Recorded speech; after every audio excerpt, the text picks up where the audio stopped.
सामनाच्या संदर्भातील काँग्रेसनं संवाद ठेवावा, हात जोडून विनंती आहे असं म्हणण्यात आलेलं आहे। सामनामध्ये काँग्रेसचा संवादाच्या नावानं ठणाणा असंही संजय राऊतांनी म्हटलंय। केजरीवालांना देशद्रोही ठरवून प्रचार करणं अशोभनीय असल्याचं सुद्धा सामनातनं नमूद करण्यात आलंय।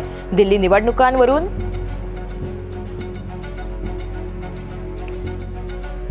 सामन्यामध्ये काय प्रमुख मुद्दे आहेत आपण पाहतोय। दिल्लीमध्ये काँग्रेस आणि आपमध्ये निवडणुकींचा सामना होऊ शकतो।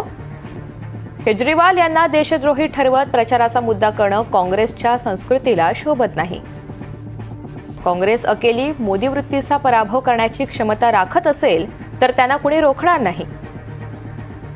महाराष्ट्रासारखं राज्य माफिया पद्धतीने जिंकून भाजप आणि टोळ्या कोणत्या राजकारणावर विजय होतात हे दाखवतं। विकृतीशी लढण्यासाठी ऐक्याची वज्रमूठ, इंडिया आघाडीला नेतृत्व, एक निमंत्रकही हवा, नाहीतर सगळं ते होऊ द्यायचं नसेल काय याचा विचार काँग्रेसनं करायला हवा असा थेट सल्लाच काँग्रेसला देण्यात आलेला आहे। संवाद हवा ही हात जोडून नम्र विनंती असे अनेक मुद्दे आजच्या अग्रलेखातनं मांडण्यात आले आहेत।